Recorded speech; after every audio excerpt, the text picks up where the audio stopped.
Artinya zaman kita hidup pun sebenarnya kita tidak bisa ngelola kehidupan itu tidak bisa. Nah kalau sama agama nggak bisa, nanti setelah mati juga tidak bisa. Ya sudah, ketika kita hidup yang ngelola juga Allah, ketika mati juga yang ngelola. Bedanya apa? Nah, ini di sini terus kita dilatih inna sholati wa nusuki wa mahyaya wa mamati lillahi rabbil alamin. Tapi kenapa kita ragu terhadap kehidupan setelah kematian? Karena ketika kita hidup seakan-akan kita tahu cara hidup. Makanya Allah itu tersinggung betul ketika ada orang merasa bisa ngelola cara hidupnya. Ini kalau mempersiapkan ngaji kitab Kasyifatus Sajjah dikarang oleh Syekh Nawawi. Syekh Nawawi itu ulama top Indonesia yang hidup di Mekah, juga meninggal di Mekah. Dulu di antara kearifan buyut-buyut kami, leluhur kami, itu kalau cerita itu enggak apa-apa kamu mondok di Mekah di sana tapi bawa pohon yang hidup di Indonesia. Jadi artinya membawa manhaj, metode dakwah yang bisa hidup di Indonesia. Ini penting kata Mbah Mun karena wa ma arsalna min rasulin illa bilisani qaumi. Semua rasul diutus itu pasti sesuai kultur kaumnya. Saya punya sedikit cerita tentang kultur. Kultur itu nilai yang disepakati masyarakat, meskipun persepsi itu salah. Saya cerita sedikit tentang keunikan kultur. Nabi Yunus itu nabi. Di mana-mana Nabi itu mengajak ke tauhid, ajaran yang benar. Dan dulu Nabi itu nggak punya polisi, nggak punya densus, jadi tidak bisa Nabi nyuruh yang nggak setuju tangkap, itu tidak bisa. Tapi punya Tuhan. Jadi kalau yang tidak percaya dakwahnya itu ancamannya azab. Dulu itu nggak ada polisi, tidak ada pengadilan, sehingga kalau ada kesalahan itu ancamannya itu akan turun apa? Azab, siksa itu. Sekarang kan kalau kita jadi pemimpin kan agak enak itu, punya keamanan, punya macam-macam lah. Singkat cerita, sudah dakwah sekian tahun itu umatnya nggak percaya kalau beliau seorang nabi bahwa ajaran tauhid itu benar. Akhirnya cerita ini terkenal sekali, mungkin beberapa terputus ya, tapi terputus cerita ini saya ceritakan secara lengkap.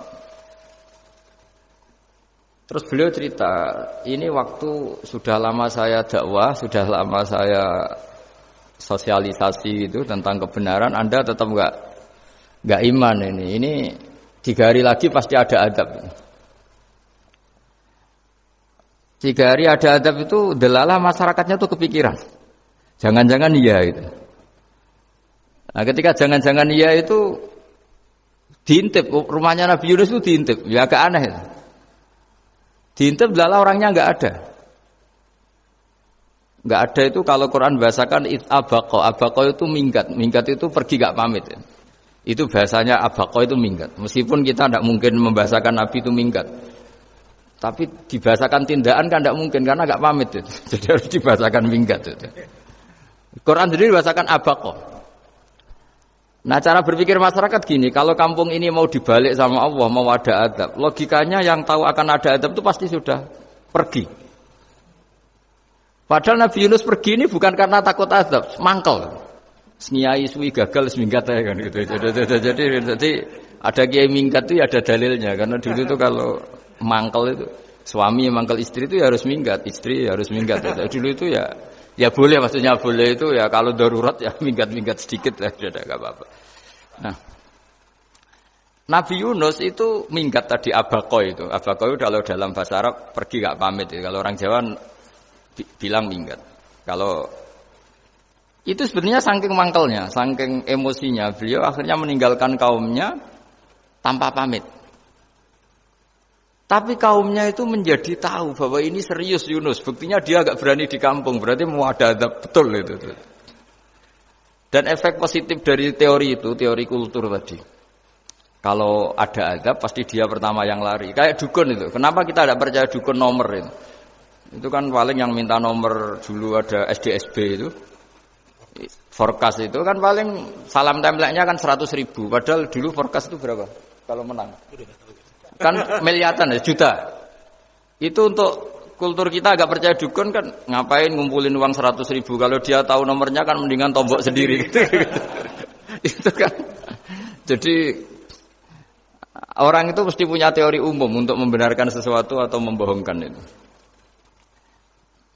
Akhirnya umatnya Nabi Yunus itu iman. Iman itu artinya percaya kalau ini tidak main-main. Buktinya Nabi Yunus gak berani di situ. Akhirnya mereka tobat. Saat itu juga mereka wiridan di lapangan. Terus semua kesalahannya diselesaikan. Sampai ada rumah yang sudah dibangun permanen karena di tanah tetangga. Dirobohkan saat itu juga. Bahkan ada batu yang dulu nyuri, satu dua batu yang dulu hasil nyuri, saat itu juga dirobohkan, dikembalikan sama yang punya. Hari itu semua kedoliman diselesaikan. Ini penting saya utarakan, jadi tobat itu tidak hanya istighfar. Kalau istighfar ribet, tobatnya orang punya utang terus istighfar gitu kan ribet. Kan ribet itu. Ada punya utang terus minta maaf itu kan ribet itu. Harus diselesaikan itu. Tobat diterima sama Allah. Batas akhir finish dari harusnya ada adab misalnya Senin, Selasa, Rabu, harusnya Rabu itu sudah kena adab. Ternyata Rabu itu tidak kena adab. Nabi Yunus sebetulnya juga penasaran kampungnya itu kena adab tidak. Dilihat dari jauh ternyata tidak. Tambah kecewa dia. Gitu. Wah ini saya kalau pulang mesti dibunuh karena saya dianggap pembohong. Di masyarakat situ ada aturan siapa yang bohong dibunuh. Padahal Nabi Yunus ngumumkan nanti Rebu ada azab. Kira-kira gitu loh. Ternyata Rebu itu tidak ada azab. Makanya dia sudah di batas kampung kembali lagi. Kembali minggat lagi. Karena nanti pulang pasti dibunuh. Karena dia dianggap bohong. Ya akhirnya masyhur itu. Terus dia ikut nelayan sekenanya. Yang penting lari dari kampung. Ikut nelayan sekenanya. Zaman itu.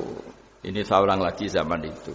Nanti ini efeknya nanti ke tauhid. Zaman itu para nelayan tuh kayak sepakat. Kalau ada kapal atau perahu kok mau tenggelam, itu pasti ada yang minggat. Artinya minggat itu pergi tidak terhormat itu. Terus fasahama fakana minal mudkhadin.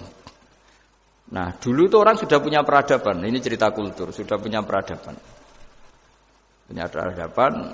Ya sekarang gini, kalau nyemplungkan salah satu kan tidak adil diundi. Ternyata yang keluar dia Nabi Yunus. Terus mereka tahu ini orang nggak pantas dikorbankan. Karena Nabi di mana-mana itu ganteng. Memang Allah itu punya sunah itu unik. Nabi itu harus paling ganteng di kampungnya. Nasabnya juga harus paling baik. Kabar-kabarnya juga istrinya harus paling cantik. Itu memang aturannya gitu. Nggak tahu saya. Dulu saya juga janggal, kenapa Nabi aturannya harus gitu. Tak angen-angen di pemimpinnya elek izin itu. Maksudnya saya mau pemimpin dia pasak keriting itu kan piye gitu rasanya itu. Jadi Nabi itu pasti itu paling ganteng di kampungnya, terus dari nasab ya terbaik. Terus rata-rata istrinya itu ya selain solihah itu ya paling cantik. Karena ya dibully kan, sawar tidak jadi nabi, bojone elek kan ya ribet kalau misalnya ada yang bully gitu kan juga ribet. Singkat cerita terus dia akhirnya ditenggelamkan, dibuang karena beliau seorang nabi, faltaqamahul khut, beliau ditelan ya. Iltiqam itu tidak digigit, ditelan ya. Karena ditelan beliau tidak ngalami dikunyah, ditelan. Iltiqam itu ditelan. Karena beliau seorang nabi di dalam batnil khut itu di perut itu dia wiridan dan barokahnya wiridan itu perut ikan ini menjadi masjid. Dia nyaman di situ nyaman karena terus ngalami karomah lah. Andikan wali itu ngalamin karomah. Nah kesimpulan dari cerita ini itu apa? Masyarakat itu akan selalu dengan kulturnya sendiri. Para nabi juga punya kultur sendiri. Dan Allah yang ngelola itu semua. Saya ulang lagi, Allah yang ngelola itu semua. Makanya terus dua kultur ini, kalau Allah menghendaki itu gampang sekali. Akhirnya yang terjadi apa? Nabi Yunus jadi kasih sanksi Allah karena pergi tidak pamit. Masyarakatnya justru enggak karena tobat. Dan tobatnya masyarakatnya ini karena kekeliruan Nabi Yunus. Keliru dengan makna bukan dosa. Andai kan Nabi Yunus saat itu kok di rumah ingin menyaksikan azab, itu masyarakat mesti tidak percaya akan ada azab. Mau ada azab kok dia di rumah gitu. Jadi unik Allah cara ngelola masyarakat itu unik. Nah, dari keunikan-keunikan cara Allah ini kemudian lahirlah ilmu yang bernama ilmu tauhid, ilmu tawakal, ilmu pasrah nang pangeran itu. Karena kemarin pas Pak Yusuf sama Bu Sulis sowan saya itu tak beri cerita agama itu milik Allah. Sehingga teori yang dikatakan manusia itu ya teori saja, tetap semua itu di tangan Allah. Ya saya saat itu cerita, misalnya saya ditanya, ini besi, materi besi dengan kaca itu kuat mana? Mesti kita menjawab kuat besi. Tapi saya yang mengendalikan besi dan kaca. Ternyata saya punya merencanakan menghancurkan besi, menetapkan kaca ini tak simpan, akhirnya puluhan tahun. Yang ini saya rencanakan saya hancurkan itu. Andai kan si yang menjawab tadi tahu rencana saya, mesti kuat bilang kuat kaca. Gitu. Makanya contoh paling gampang tadi, dinosaurus itu hewan paling kuat malah musnah itu. Pitik yang nggak kuat sampai sekarang. Itu. Karena Allah bikin dinosaurus itu punya rencana dihancurkan itu. Sementara ayam enggak, gue rame-rame dunia gitu. Sehingga ya sudah. Nah, agama itu seperti itu. Agama itu sesuai rencana Tuhan. Sehingga ini cerita Nabi. Sehingga Nabi itu kadang nggak tahu bedanya antara sesuatu yang punya data, punya perangkat-perangkat untuk menuju A misalnya. Itu nggak tahu bedanya. Jadi kalau Nabi ditanya misalnya gini, onta itu lahir dari betinanya, dari indukannya bisa, ya bisa. Lahir dari batu, jawabnya ya bisa. Kalau dia seorang Nabi pasti jawab bisa. Kalau Nabi loh ya, bukan direktur mandiri, Nabi. Itu pasti jawabnya bisa. Jadi kalau Nabi ditanya, mata air itu keluar dari bumi kedalaman 7 meter, bisa. Keluar dari sini, dari meja, jawabannya ya bisa.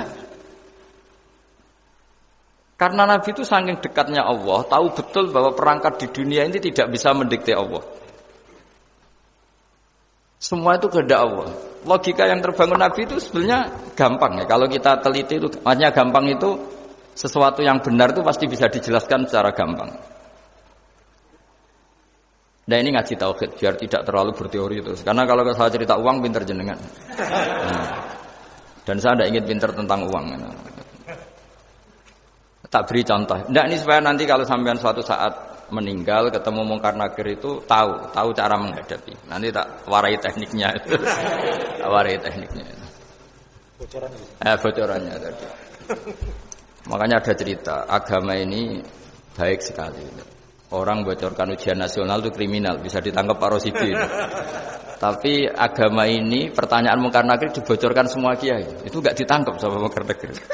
Harusnya kan rugi karena ini pertanyaan. Tapi semua kiai kan sudah membocorkan. Nanti pertanyaannya di kuburan itu man rabbuka, Tuhanmu siapa, agamamu apa. Itu kan sudah dibocorkan. Tapi itu enggak dianggap kriminal. Sementara kita sekolah SD, sekolah SMP bocorkan soal itu dianggap kriminal. Padahal kalau harusnya boleh. Maksudnya kalau menuruti teori itu harusnya boleh kan. Mau pertanyaan mungkar nakir saja dibocorkan kan. Ada dasarnya kan? Ya tapi kan tidak ada itu. Harusnya boleh. Tapi kan terus jadi nggak ujian kalau dibocorkan itu. Tidak ada itu. Harusnya boleh. Tapi kan terus jadi nggak ujian kalau dibocorkan. Jadi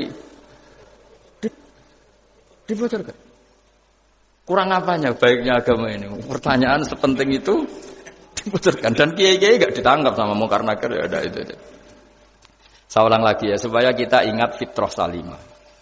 Soal Anda modern monggo lah, tapi saya sebagai kiai akan ngajari kalian tentang fitrah salimah. Jadi kalau kamu itu benar-benar beragama, ini misalnya kertas, ini lempengan baja. Kalau kamu beragama, ya terserah jenengan. Karena bisa saja ya terserah jenengan. Karena bisa saja kertas ini arsip nasional. Baja ini tak niatkan, tak luluhkan, tak hancurkan. Sehingga kalau kita ngomong ya secara materi harus ditambah ya secara materi kuat gajah ya Allah. Tapi secara substansi jenengan ya terserah jenengan monggo. Nah, di sini yang mulai orang lupa itu karena selalu menjawab pasti kuat gajah. Kata pasti ini yang akhirnya orang menghilangkan teori beragama. Berdasar logika. Nah, akhirnya para nabi, para wali itu ditanya. Saya punya kitab karangannya Abdul Hamid, orang alim. Kitab itu dulu saya ngaji lama sekali, sampai sekarang saya pelajarin. Manusia itu dijebak hukum adat, padahal adat itu ya tidak terlibat. Misalnya kalau ada telur jadi ayam normal gitu. Ya tadi indukan unta melahirkan unta normal itu, indukan sapi melahirkan sapi normal. Tapi kalau para nabi itu bilang ya enggak normal. Enggak normal artinya tetap ada kekuatan Tuhan. Indukan unta tahu apa tentang unta? Dia punya kekuatan apa? Bisa melahirkan unta, bisa menciptakan unta di perutnya, bisa ada jantungnya, ada paru-parunya, ada ususnya. Dia bisa apa? Di situ ada tangan Tuhan itu. Karena para nabi cara berpikir gitu melihat tembok ya sama. Tembok sama indukan unta itu sama, sama-sama mungkin mengeluarkan unta.